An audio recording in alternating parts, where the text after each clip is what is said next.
할렐루야. 이 시간 오늘 예배 자리에 나오신 여러분들을 진심으로 사랑하고 축복합니다. 오늘의 예배는 총학생의 주간 채플로 함께 드려집니다. 우리가 함께 예배할 때 더욱이 기쁨으로 찬양하고 함께 예배하며 나아가길 소망합니다. 이 시간 우리가 함께 찬양하며 나아갑시다.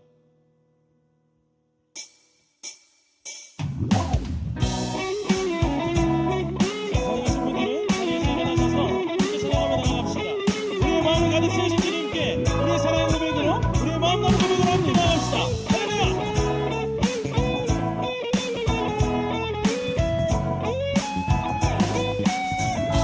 이쪽으로 갑니다. 내 마음을 가득 채운 주양한 찬양과 사랑 어떻게 표현할 수 있나. 수많은 찬양들로 그만 표현할 길 없어 다시 고백합니다. 처음부터 고백합니다. 내 마음을 가득 채운 내 마음을 가득 채운 주양한 찬양과 사랑 어떻게 표현할 수 있나. 수많은 찬양들로 그만 표현할 길 없어 다시 고백합니다. 주 사랑해요.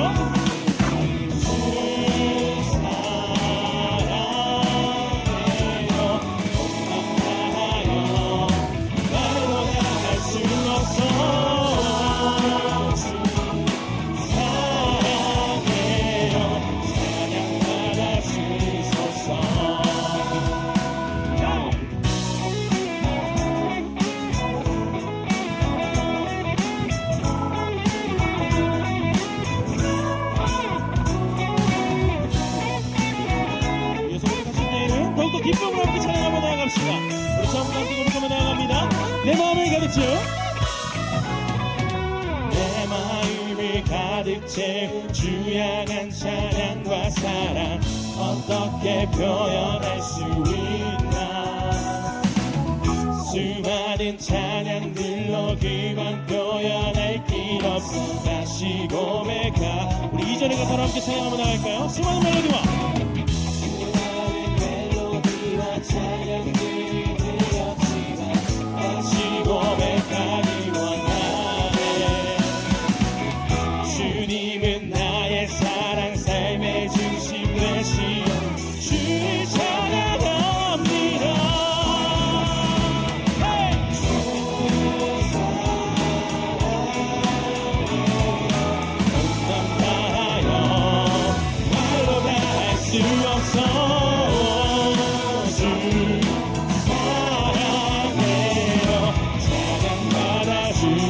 한번 고백할까요? 주 사랑해요. 주 사랑해요. 온맘 다하여 말로 다 할 수 없어. 주 사랑해요. 사랑 받아 주소서.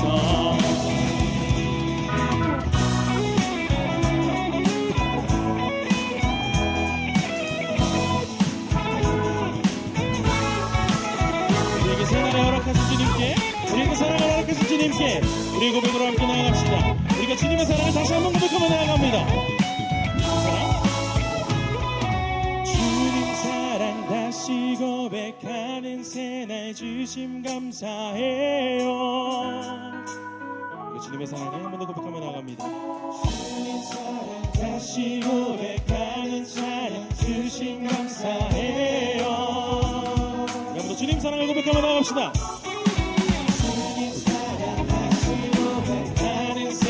주심 감사해요.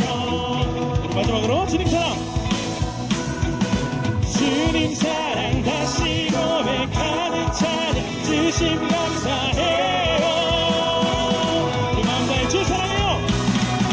주 사랑해요. 온맘 다하여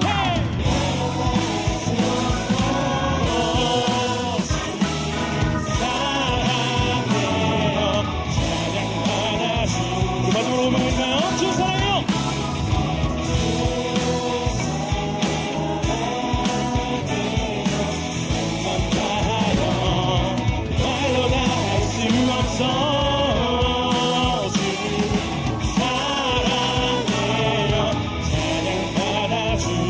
주옵소서.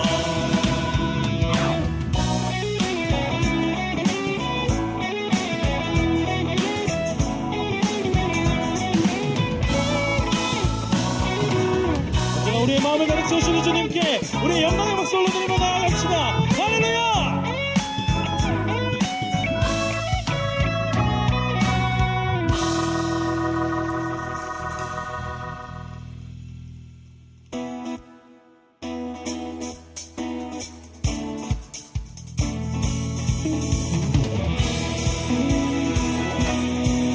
주 주님께 우리 마음 다해 고백하며 나갑시다.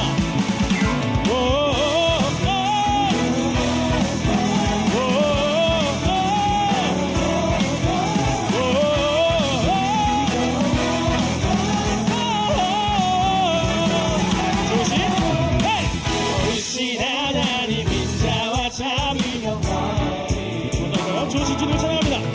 주신 하나님 자와 참이 영원히 주이신 주께 주신 하나님 자와 참이 영원히 주이신 주께 주신 하나님 자와 참이 영원히 나라 족속과 백성 만원 세상 모든 세대 영원토록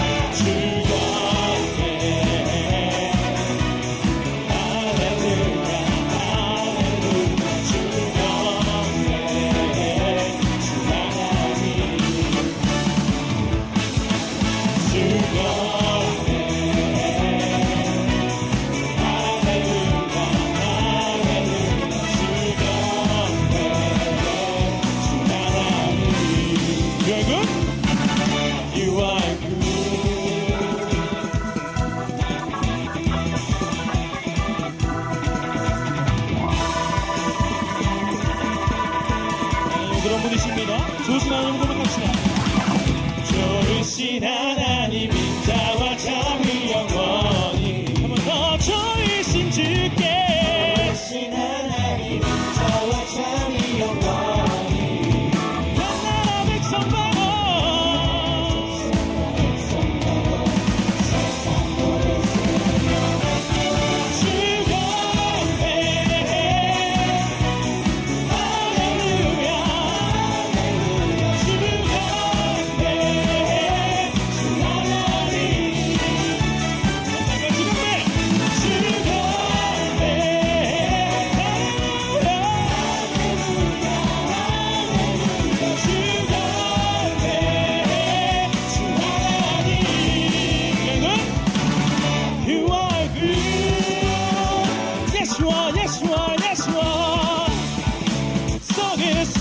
yeah. Yeshua, Yeshua, Yeshua. 갈까요? You are good. You are good all the time, all the time. You are good, you are good all the time, all the time. You are good. You are good all the time, all the time. You are good, you are good all the time, all the time. You are good. Hey!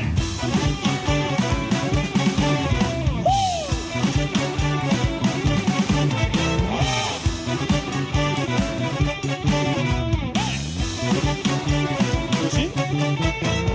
좋으신 하나님 인자와 참이 영원히. 우리가 좋으신 하나님을 고백하며 나갑니다. 주신 하나님 인자와 참이 영원히 한 번 더 좋으신 하나님을 찬양합시다.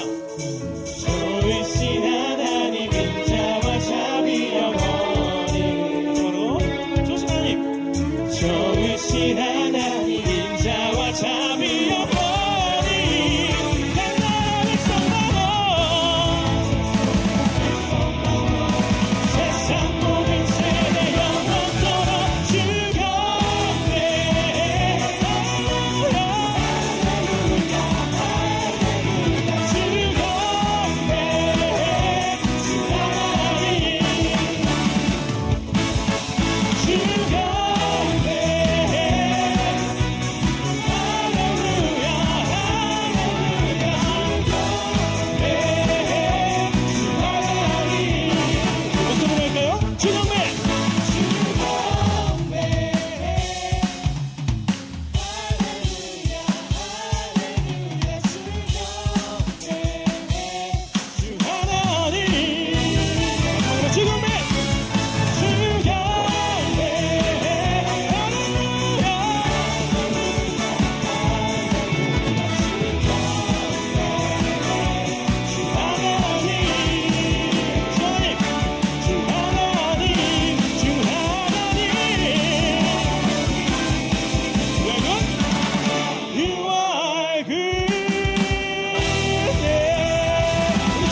좋으신 분인 것 같습니다.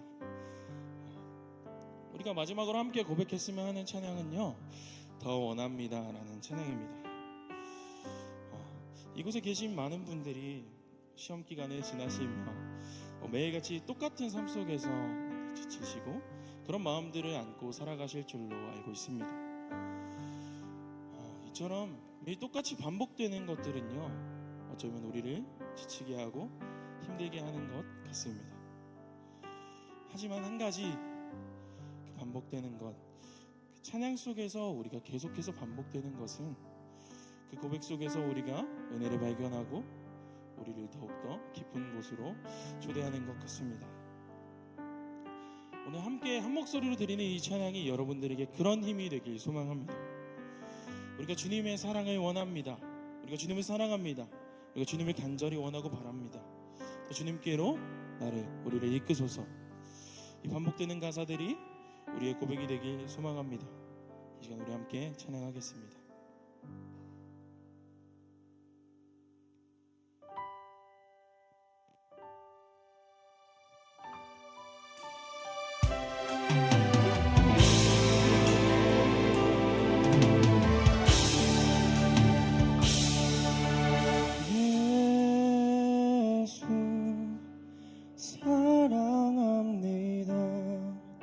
사랑합니다.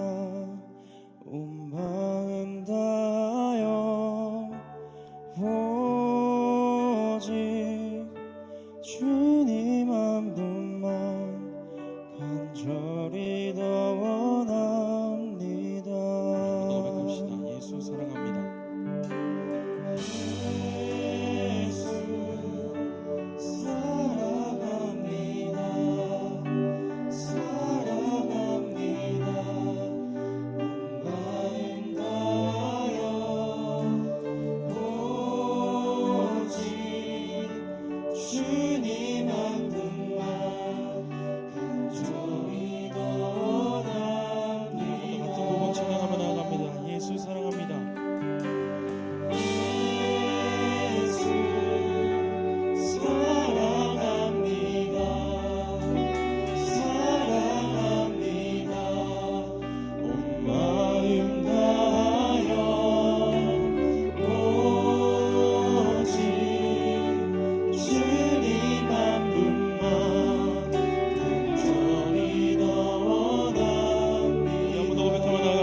예수 사랑합니다.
예수 사랑합니다.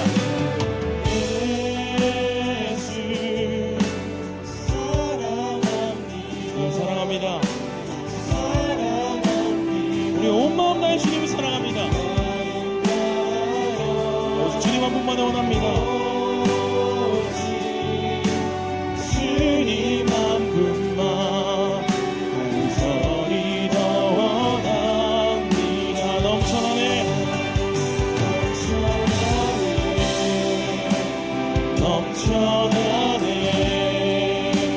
주를 향한 내 속에 내 마음이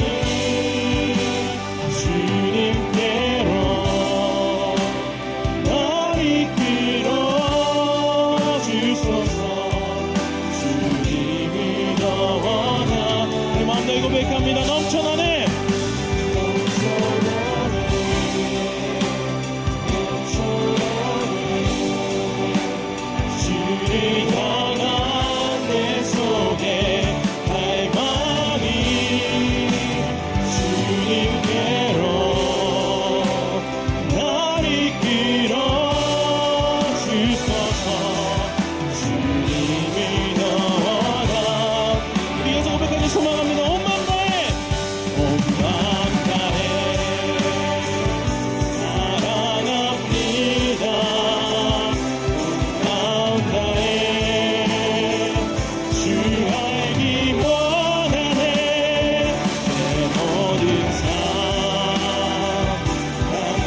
것이니 주만 섬기니 온 마음 다해 우리 한번 고백합니다. 온 마음 다해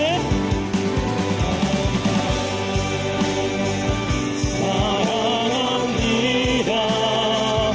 온 마음 다해 주 알기 원하네. 모든 삶 당신 것이니 주만 섬기니 우리 마음 다해 고백하며 나갑시다. 온 마음 다해 주님 사랑합니다.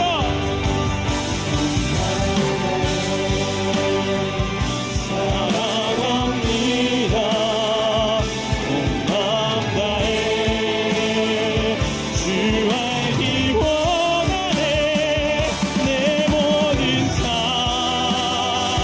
당신 것이니 주만 섬기니 온 마음 다해 온 마음 다해 사랑합니다. 온 마음 다해 주 알기 원하네. 모든 삶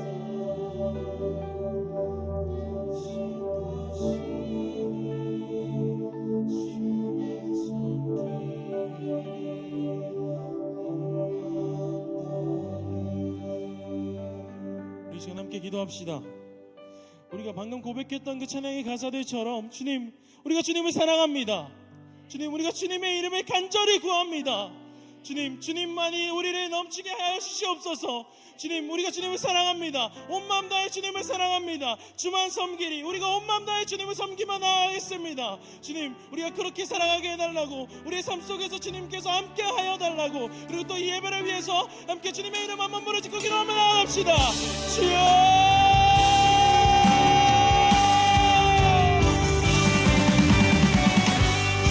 주님, 우리가 주님 앞에 나아갑니다. 주님, 주님을 사랑합니다. 주님을 사랑합니다. 주님 앞에서 우리가 사랑합니다.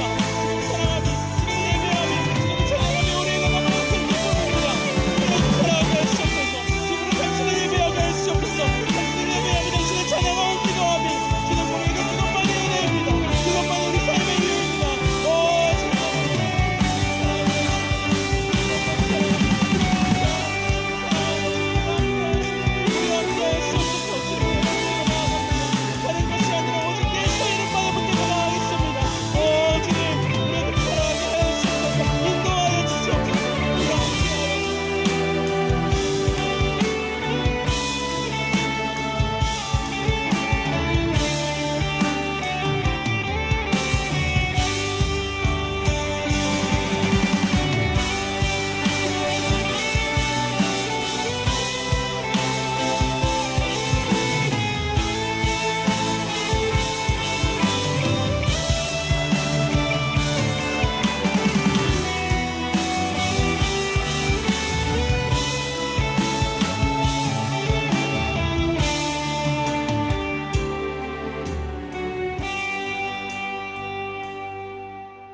사랑의 하나님, 온 마음 다해 예배하길 원하는 저희들의 마음이 주님께로만 향하길 원합니다. 이 자리에 있는 모든 예배자들의 마음을 받아주시고 품어주시사 주님의 사랑을 경험케 하소서. 빛으로 이 세상에 오셔서 혼돈과 어둠 속에 있던 세상을 밝히 비춰주신 예수님을 닮아 우리도 이 세상 속에서 주님의 복음과 사랑을 전달하는 자들이 되게 하소서. 어지러운 세상 안에서 함께 살아가는 우리 감신 공동체 모두에게 하나님께서 힘과 능력 허락하여 주시사 구별된 자로서 세상 속에서 살아가게 하소서. 저희가 세상 속에서 아무도 예배하지 않을 때 예배하는 그 한 사람이 되길 원합니다. 주님의 이름을 부르짖지 않는 곳에서 우리가 주님의 이름을 부르짖길 원합니다. 저희를 사용하여 주시옵소서. 저희는 너무나도 귀한 주님의 학문을 배우고 있습니다. 배움의 과정 속에서 교만하지 않게 하시고 겸손함과 감사함으로 배우게 도와주소서. 그 과정 안에서 주님의 마음을 알아가게 하시고 주님의 모습을 닮아가게 하시고 우리를 향한 그 주님의 사랑을 알아가게 되길 소망합니다. 또한 보이지 않는 자리에서 열심히 학생들을 위해 힘써주시는 많은 분들에게도 주님께서 기억해 주시사 그분들의 눈물의 기도와 노력이 절대 헛되지 않는다는 것을 깨닫게 하여 주시옵소서. 말씀 전해주시는 최현영 목사님께도 함께 해주시고 그 말씀을 듣는 우리가 세상 속에서 신학생으로, 간사로, 전도사로 여러 가지 자리에서 주님의 모습을 가지고 도전할 수 있도록 도와주시옵소서. 오늘 예배 가운데 이미 임하셨고 임하실 주님의 은혜를 구하며 감사함으로 나아갑니다.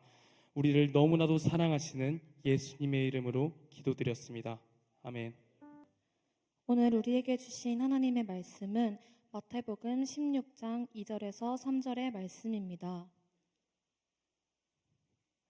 예수께서 대답하여 이르시되 너희가 저녁에 하늘이 붉으면 날이 좋겠다 하고 아침에 하늘이 붉고 흐리면 오늘은 날이 굳겠다 하나니 너희가 날씨는 분별할 줄 알면서 시대의 표적은 분별할 수 없느냐.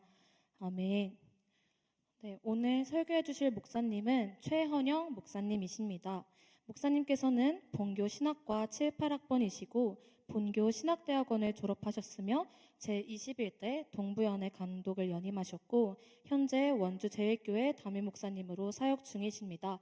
목사님 말씀 전하실 때에 큰 은혜 받으시기를 바랍니다. 목사님 박수로 모시겠습니다.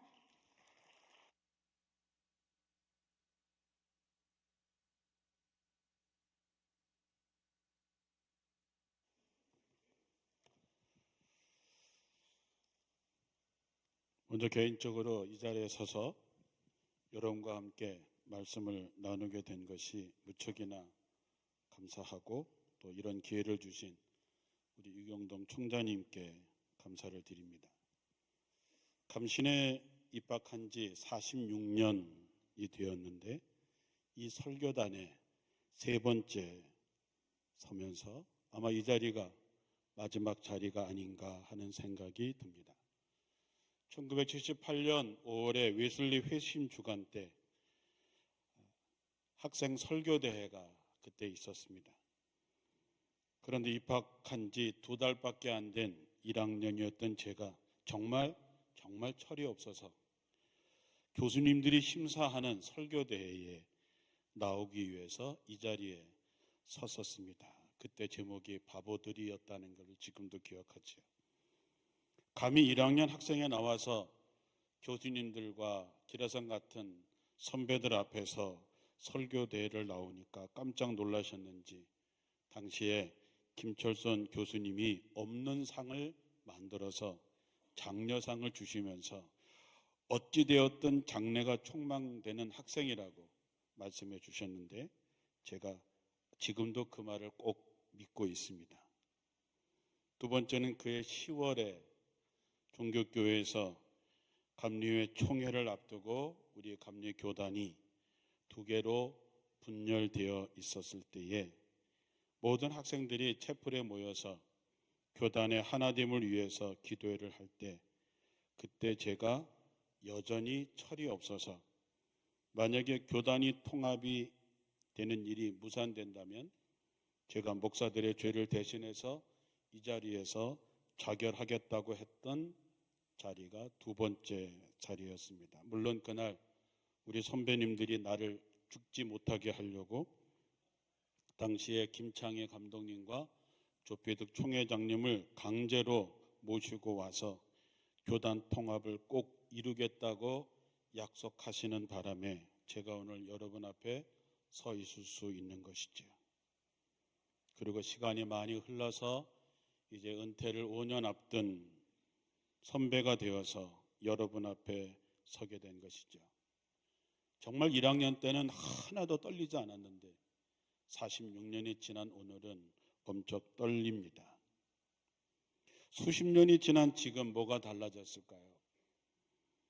우리에게 다가올 미래는 좀 더 나은 미래가 될까요? 아니면 더 어려워질까요? 제가 좋아하는 광고 카피가 2가지가 있습니다.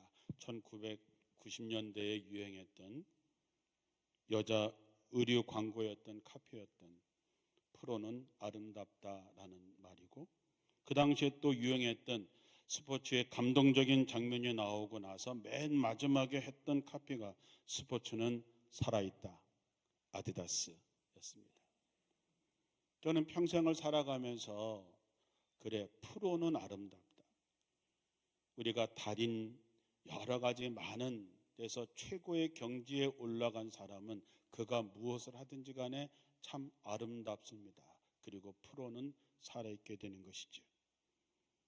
앞으로 여러분은 그 어느 때보다도 혹독하고 어려운 미래를 맞이하게 될 것입니다. 정말 애굽을 탈출해서 광야를 지나야 했던 긴 여정이 시작될 것입니다. 여러분이 우리의 미래를 버텨내줘야 되고 그것을 이끌어야 하는 여러분이 진정한 프로가 되지 않으면 살아남을 수 없는 때가 옵니다. 무너진 예루살렘 성벽을 52일 만에 기적같이 재건했던 인물들이 여러분 가운데서 나와야 할 텐데 걱정입니다. 여러분들에게 희망적인 말씀을 드리지 못한 것에 대해서 선배로서 너무 미안하고 부끄럽게 생각합니다. 날아가는 비행기도 날아가는 속도를 지켜내지 못하면 추락하고 맙니다. 예외는 없습니다. 모든 생물이 성장하지 못하고 변화되지 못하면 죽습니다. 그것도 예외는 없습니다. 요즘의 교회의 모습을 봅니다. 교회는 앞으로 어떻게 될까요? 많은 사람들이 얘기합니다. 대마불사. 그러나 대마도 두 집이 나지 못하면 죽습니다. 우리 감리교회는 140년 전에 이 땅에 들어와 일제강점기, 한국전쟁, 그리고 근대화를 이루는 과정에서 종교 이상의 중요한 역할을 해왔습니다. 그리고 놀라운 부흥의 기적 같은 것도 보여주었습니다. 그러나 이제 안타깝게도 우리는 더 이상 그 모습을 보여주지 못하고 힘을 잃어가고 있습니다. 오늘날 교회는 더 이상 프로테스탄트라고 하는 말을 할 수 없을 정도로 우리는 그런 모습을 보여주지도 못하고 우리는 힘을 잃어가고 있습니다. 그 이름이 어울리지 않게 되었다는 것이죠. 요한복음 8장 32절에 너희가 진리를 알지니 진리가 너희를 자유케 하리라고 얘기했는데 우리는 그 자유를 지키기 위해서 더 이상 싸우지 않습니다. 이 세대는 급격한 변화가 진행되고 있습니다. 돈이 하나님이 되고 인간이 신이 되고 인공지능이 하나님을 대신하는 세대가 되었습니다. 마치 하나님을 떠나서 바알과 아세라를 섬겼던 이스라엘 백성 때와 같게 된 것이죠. 성경적인 가치를 추구하면 꼰대라고 얘기하고 독선이라고 얘기하고 이기적이라고 비난당하는 시대가 되었습니다. 이런 혼란한 시대에 교회가 예수 그리스도를 통해서 답을 주어야 하는데 우리가 예수를 믿는다고 하면서도 세상에 분명한 답을 주지 못하고 있습니다. 그러자 이단들이 돈이, 음란이, 인공지능이, 인간이 그 자리에 하나님이 계셔야 될 자리를 차지하고 있습니다. 교회는 저항 한번 제대로 하지 못하고 무력해지고 있습니다. 우리는 하나님의 나라와 이 백성을 지켜내기 위해서 저항해야 되고 싸워야 되고 추락하지 않기 위해서 양력을 회복해야 되는데 그러기 위해서는 여러분이 정말로 그 어느 때보다도 처절하게 준비해야만이 살아낼 수 있다는 것이죠. 우리는 얼마 전에 상상할 수 없었던 코로나19의 시대를 겪어냈습니다. 그러나 이제 곧 그 코로나 시절이 그리운 시대가 옵니다. 세상 누구도 경험하지 못했던 세상이 옵니다. 반드시 옵니다. 여러분이 앞으로 살아갈 세상, 어쩌면 여러분이 목회할 현장에는 서너 가지의 큰 쓰나미가 밀려오고 있습니다. 그 첫째는 인구 절벽으로 인한 추락입니다. 1959년생인 우리가 자랄 때는 우리나라 땅이 이렇게 좁은데 애들을 이렇게 많이 낳아서 어떻게 하나 걱정하던 시대가 있었습니다. 우리가 어릴 때 출산에 대한 이런 표현들이 있었습니다. 덮어놓고 낳다 보면 거짓골 못 면한다. 많이 낳아 고생 말고 적게 낳아 잘 기르자. 이랬던 우리나라가 무너지고 있습니다. 2019년을 기점으로 해서 우리는 출생자 수가 사망자보다 적은 시대에 들어갔습니다.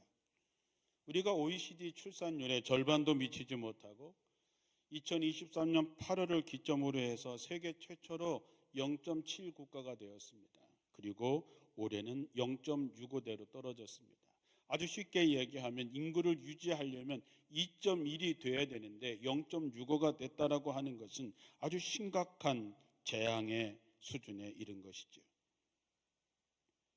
2022년에 통계청 자료에 보면 우리나라 인구가 5,167만 명인데 50년 뒤에 2072년이 되면 3,622만 명으로 감소될 것을 예측합니다. 이거는 거의 정확한 통계입니다.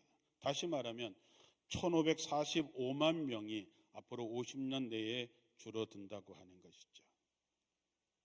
최악의 상황을 맞이하는 것입니다. 2024년 3월 기준으로 서울시 인구가 930만 명인데 서울시 인구의 1.6배가 날아가는 것이고 우리나라에서 인구가 가장 많은 도가 경기도가 1,360만 명인데 경기도와 강원도가 통째로 사라지는 것이지요. 이런 사례는 전 세계에서도 찾아볼 수 없습니다. 이 통계는 예측 가능한 것이고 변수들이 있지만 크게 벗어나지 않을 것입니다. 이거는 우리나라 경제, 우리나라 모든 면에서 치명적인 일이 될 것이고 교회도 마찬가지가 될 것입니다. 저출산으로 오는 인구 절벽, 사회, 복지, 경제, 종교 등 복합적인 문제 속에서 결국 세대 간의 갈등이 엄청나게 심해질 것입니다. 우리에게 다가오는 두 번째 쓰나미는 갈등으로 인한 분열입니다. 오늘날의 사회는 분노와 증오로 미쳐가고 있는 세상에 우리는 살아가고 있습니다. 우리 손자가 4살인데 다행히 아직 한글을 모릅니다. 손주를 데리고 나가보면 길거리에 써있는 수많은 현수막들이 있습니다. 온갖 갈등을 조장하는 현수막으로 도배하고 있습니다. 그 아이가 할아버지 저기 뭐라고 쓰여 있어? 아니면 그 아이가 그 글을 읽고 무슨 뜻이야? 라고 물어보면 나는 뭐라고 대답을 해야 되나? 특별히 정치인들은 사회 갈등을 조장하고 부추기고 있습니다. 그리고 전혀 책임을 지지 않습니다. 요즘에 가장 큰 갈등 이슈가 의과대학 증원 2,000명 때문인데 참 이상하지요. 왜 이런 일이 벌어졌을까? 앞으로 인공지능 시대가 되고 10년 안에 의사 업무의 70%를 인공지능이 대체하게 되는 것이 통계로 나와 있는데 왜 의사가 더 필요할까? 누구나 상식적으로 예측 가능한 것인데 말이죠. 안타깝게도 우리나라가 OECD 국가의 갈등 지수가 2위 또는 3위를 합니다. 이게 왜 심각한 문제냐 하면 우리가 지난 10년 동안 1년 평균 사회 갈등 때문에 처리해야 되는 사회 비용이 1년 동안 233조 원이나 된다는 것입니다. 단국대학교 분쟁해결연구센터가 국무조정실에서 의뢰한 사회적 갈등으로 인한 경제적인 비용 분석에서 지난 10년간 평균 1년에 233조 원이 날아가고 있습니다. 국민 총 생산의 10%가 날아가는 거니까 이건 보통이 아닙니다. 작년에 사회 갈등 비용이 300조가 되었습니다. 그중에 이념 갈등이 생겨지는 비용이 75%나 차지합니다. 아주 쉽게 이야기하면 2024년 우리나라 국방비가 60조인데 300조가 사회적인 갈등 비용 때문에 날아간다고 하는 것이 얼마나 큰 것인가 하는 거죠. 더 큰 문제는 뭐냐 하면 이제 누구도 믿지 않는 세상에 살고 있습니다. 여러분도 담임 목사님 안 믿으시죠? 웃지만 아마 그렇겠죠. 신학생들은 서로 믿지 않지요. 목회자를 믿지 않습니다. 우리 스스로 서로 믿지 않습니다. 우리나라 사람의 3분의 2는 사회는 공평하지 않다라고 생각하고 있습니다. 우리 감리교단도 마찬가지입니다. 우리 교단은 앞으로 젠더 이데올로기 문제, 미국 UMC와의 문제, GMC와의 관계, 이런 갈등들을 극복해내지 못한다면 교단 분열이라고 하는 최악의 상황으로 100% 가게 되어 있습니다. 여러분은 이제 이쪽 감리교회로 갈까 저쪽 감리교회로 가야 되나 고민하게 되겠지요. 세 번째, 가장 심각한 세 번째 쓰나미는 인공지능이 지배하는 세상에 살게 된다라고 하는 것입니다. 우리가 코로나를 상상하지 못했던 것처럼 더 상상할 수 없는 세상이 우리 앞에 다가오고 있습니다. 그것은 인공지능이 세상을 지배하는 세상입니다. 이거는 상상 속에서 나오는 이야기가 아닙니다. 여러분이 주도적으로 살아가야 할 30년 내에 닥칠 현실이고 100% 그렇게 될 것입니다. 영화 속에서만 나오는 일들이 현실로 나타나게 되는 것이죠. 인간형 감정 로봇 소피아를 개발한 데이비드 헨슨이라고 하는 사람이 이제 인공지능 로봇이 2035년에 모든 영역에서 인간을 앞지르게 될 것이고 2045년에 인간과 동일한 시민권을 갖게 될 것이라고 예측했습니다. 물론 저는 이 시기가 앞당겨질 거라고 생각합니다. 한국고용정보원에 보면 4차 산업 기술 변화에 따른 일자리가 어떻게 달라질 것인가라고 하는 연구 보고에서 2030년이 되면 의사 업무의 70%를 인공지능이 대신하게 될 것입니다. 그런데 왜 의대 정원을 2,000명 늘리는 문제로 이 갈등을 일으키는지 도대체 이해할 수 없습니다. 2030년이 되면 약사의 84%, 판검사의 58%, 변호사, 교수의 50%가 인공지능으로 대신하게 됩니다. 우리나라의 주요 398개의 직업의 84%가 인공지능이 하게 될 것이라고 예측합니다. 여러분, 2030년이 먼 나라의 이야기가 아니고 한참 우리와 상관없는 것이 아니라 겨우 5, 6년 후의 일입니다. 아마도 여러분이 목회 현장에 나갈 때 이런 일들이 생긴다고 하는 것이죠. 이제 사람들은 인간보다 인공지능을 더 신뢰하는 시대가 왔습니다. 요즘도 우리가 키오스크 시대가 되었고 식당에서 로봇이 서빙하고 통닭을 튀기는 것도 로봇이 합니다. 신용카드가 없으면 주차할 수도 없습니다. 그런 시대가 살고 있는 것이죠. 여러분, 인공지능이 얼마 전에 세계 최초로 책도 출간했습니다. 그 제목이 새롭게 살고 싶은 그대에게 삶의 목적을 찾는 45가지의 방법. 저자가 챗 GPT입니다. 저도 궁금해서 사볼까 하다가 자존심이 엄청 상해서 제가 사보지는 않았습니다. 내 인생의 삶의 목적을 인공지능에게 물어보고 싶지는 않았기 때문이죠. 여러분, 인공지능은 책뿐만 아니라 그림도 그리고 앞으로 무엇이든지 다 할 수 있고 미래학자들은 인공지능을 신인류라기까지 이야기합니다. 벌어진 몇 가지 예를 한번 두 가지만 볼까요? 벌써 10년 전에 2013년에 파이낸스 분야의 최고의 인공지능 켄쇼가 뉴욕 골드만삭스 본사에 입사를 합니다. 인공지능 켄쇼는 먹지도 않고 마시지도 않고 퇴근도 하지 않고 쉬지도 않고 열심히 일하면서 불평 한마디 하지 않습니다. 켄쇼는 회사 입장에서는 너무나도 훌륭한 회사원인데 거기에다 그는 천부적인 능력을 갖고 있어서 600명의 트레이더가 한 달 동안 처리해야 될 업무를 3시간 20분 만에 해냅니다. 결론이 어떻게 될까요? 그들을 고용한 회사에서는 600명 중에서 598명을 해고를 합니다. 그리고 인공지능 켄쇼를 도와줄 2사람만 남기게 된다는 뜻이죠. IBM에서 왓슨이라고 하는 인공지능 의사를 만들었습니다. 암을 진단하는 정확성이 일반 의사를 능가하지요. 우리나라에도 이미 2016년에 인천 가천대 길병원에 왓슨을 취업을 시켰습니다.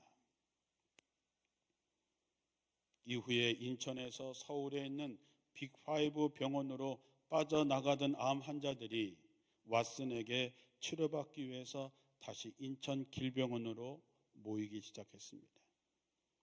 암 환자에게 이렇게 질문했습니다.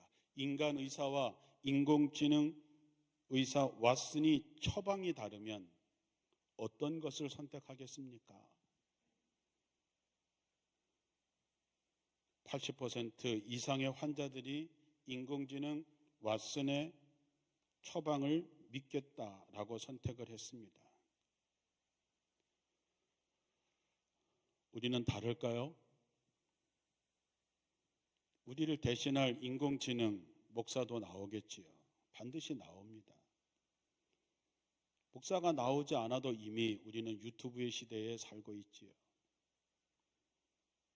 우리는 코로나를 너무 쉽게 당해버렸습니다.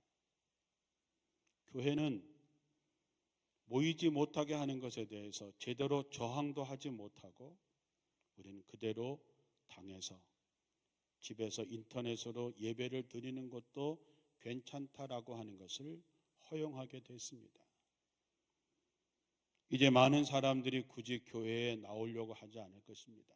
자기가 필요한 때마다 인터넷을 통해서 자기가 원하는 목사를 누구든지 골라서 예배할 수 있습니다. 많은 사람들이 인공지능의 기술이 정말 상상을 뛰어넘을 만큼 진보해서 인류에게 편리한 생활을 약속하고 장밋빛 미래를 그리게 하지만 모든 기술이 그렇듯이 그림자도 있습니다. 다시 말하면 인공지능이 노동자 일자리뿐만 아니라 전문가의 일자리까지도 대체하기 시작했기 때문이죠. 예일대학교의 로버트 실러 교수는 미래에는 인공지능에게 대체된 수십억 명의 인류가 난민 수준의 빈민으로 살게 될 것이라고 전망했습니다. 올해 노벨 경제학상을 받은 사이먼 존슨 교수도 인공지능 때문에 파괴되는 일자리만큼 좋은 일자리가 인간들에게 충분히 만들어지지 않는다면 사회의 갈등, 사회의 분노가 더욱더 심화되고 결국 경제를 넘어서 정치의 양극화를 이루게 됐을 때 그것을 분노를 일으키고 조종하는 포퓰리스트들이 파고든다면 세계는 결국은 파산으로 갈 거라고 경고하고 있습니다. 이런 세상이 여러분에게 옵니다. 마지막으로 우리나라가 경제적인 파산으로 가게 될 것입니다. 외국에 나가서 우리나라를 지키는 것이 무엇이냐 물어보면 외국에 있는 교수들은 딱 누구나 어느 나라에 가나 얘기합니다. 너희 나라는 삼성과 현대, LG에게 달려있다라고 얘기하죠. 여러분, 삼성이 우리나라 것입니까? 우리나라 브랜드는 맞지만 삼성 주식의 50% 이상은 외국인들이 갖고 있습니다. 우리나라는 한번 경제적으로 무너지면 회복하기가 쉽지 않습니다. 어쩌면 이스라엘 백성들이 디아스포라를 맞이했던 그런 비참한 상황이 우리에게 다가올 미래입니다. 제가 여러분에게 이런 말을 하게 돼서 너무나 미안하지만, 그러나 그런 쓰나미가 우리에게 곧 닥치게 된다고 하는 것이지요. 세상은 우리에게 답을 원할 것입니다. 우리가 과연 어떻게 살 수 있을까? 우리는 무엇을 해야 될까 했을 때 그들에게 답을 주지 못하면 우리도 버림을 받게 되겠지요. 그러기 위해서 여러분은 치열한 과정과 훈련을 통해서 진정한 프로가 되어야 되고, 시퍼렇게 살아계신 하나님을 그들에게 증명해낼 수 있어야 됩니다. 안타깝게도 이 시대에 저를 포함한 어른들이 다가올 미래를 제대로 준비하지 못했습니다.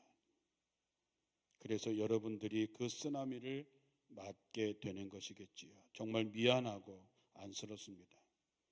그러나 분명한 것은 마지막 때에 하나님께 쓰시려고 남겨놓는 사람들은 반드시 있었습니다. 우리에게 길이요 진리요 생명 되시는 예수, 그 예수가 이 쓰나미를 맞고 고통 속에 들어가는 이들에게 희망이라고 하는 것을 여러분들이 증명해내야 되는 것이죠. 그래서 정말 어느 때보다도 감리교 신학대학교에서 여러분이 공부할 때에 치열하고 처절한 준비를 해서 정말로 여러분이 필요한 그곳에서 진정한 예언자가 되고 전도자가 되기를 바랍니다. 무엇보다도 예수님의 마음을 담고 그분의 삶을 살아내십시오. 여러분, 세상에 나가면 연습이 없습니다. 오직 증명해야 될 뿐이죠. 다가올 미래를 어느 때보다도 철저하게 대비하고 훈련하고 준비하는 과정을 거쳐서 정말로 이 마지막 때에 바로 여러분이 꼭 쓰임받게 되기를 주님의 이름으로 축원합니다. 광고의 말씀을 전해드립니다. 은혜로운 설교를 해주신 최현영 목사님과 순서를 담당하시는 모든 분들께 감사의 말씀을 전합니다. 이번 학기부터 CBS TV의 본교 채플 영상이 감리교 신학대학교 화요채플이라는 이름으로 매주 화요일 12시 정오에 방송됩니다. 첫 방송일이 다음 주 10월 22일로 예정되어 있습니다. 많은 관심과 성원을 부탁드립니다. 이번에 새로 만든 학교 공식 홍보 동영상을 보여드리겠습니다. 야, 너 이번에 대학 어디 갈지 정했어? 나 감리교 신학대학교 지원하려고. 감신대? 너 목사님 되려고? 그럼. 근데 혹시 또 모르지.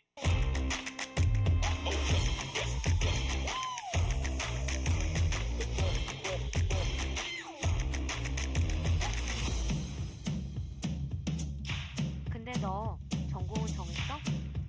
그러게. 너는 정했어?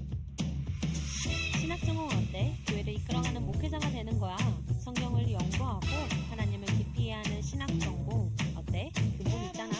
신학과 교육의 콜라보. 기독교 교육 전공은 어때? 신앙적 교육을 통해 하나님 나라를 건설하는 교육자가 되는 곳이야. 종교 철학과는 어때? 철학과 종교를 바탕으로 과학 시대에 맞는 새로운 패러다임을 제시하는 곳. 다양한 학문과 시각으로 세상을 바라보지. 신학과 함께하는 상담을 통해 하나님의 형상을 회복하는 기독교 심리 상담 전공도 있고, 개인을 넘어 세상을 향한 징검다리 역할을 맡고 있고. 너 요즘에 기도 제목 있어? 나는 다양한 학교 생활을 해보고 싶어. 다양한 학교 생활? 야, 뭐가 걱정이야. 학회도 있고 기관도 있고 동아리는 또 얼마나 많은데.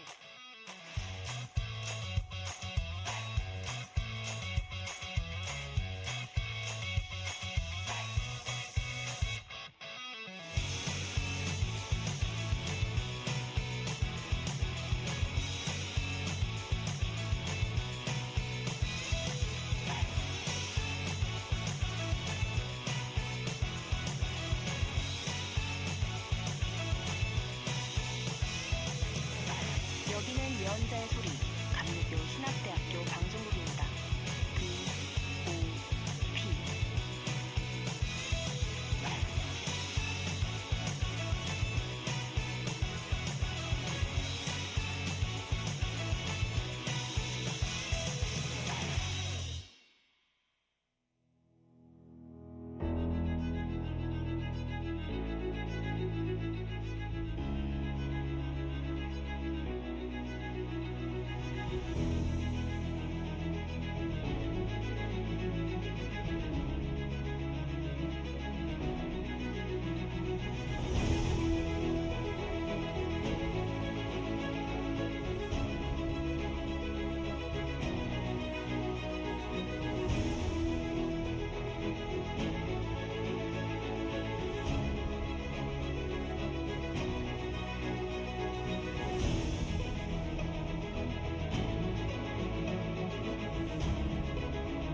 네, 제작을 위해 수고해주신 가은찬, 이래, 홍승표, 정예나, 서동주 학생에게 감사드립니다.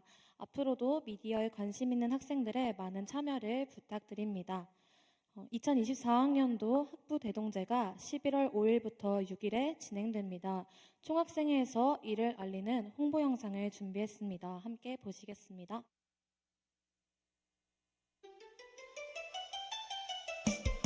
기다렸죠 모두 즐길 대동제 10월 중에 해보려고 했는데 공휴일이 되어버려 미루니 이제 정말 정해졌어 기대해. 네, 박수해 주시기 바랍니다. 네, 많은 학우 여러분들의 참여를 기다리겠습니다. 네, 이제 자리에 일어나서 평화의 인사를 나누시기 바랍니다. 오늘 전해주셨던 말씀처럼 다가오는 미래에 예수님만을 의지하면서 지혜롭게 분별하는 신학생들이 될 수 있도록 우리 이 시간 이 마음을 기억하면서 예수님만을 의지합시다. 함께 인사하겠습니다. 예수님만을 의지합시다. 네, 이제는 최한영 목사님 나오셔서 축도로 오늘 예배를 마치겠습니다. 이제는 길이요 진리요 생명 되시는 우리 주 예수 그리스도의 은혜와 세상의 수많은 가운데 마지막에 쓰기 위해서 우리를 불러주신 아버지 하나님의 그 크신 사랑하심과 우리가 이 길을 걸어갈 때에 언제나 함께 하시고 도우시는 성령의 살아계신 역사가 오늘 함께한 모든 학생들과 그들의 미래 위에 지금부터 영원토록 함께하옵시기를 간절히 축원하옵나이다. 아멘.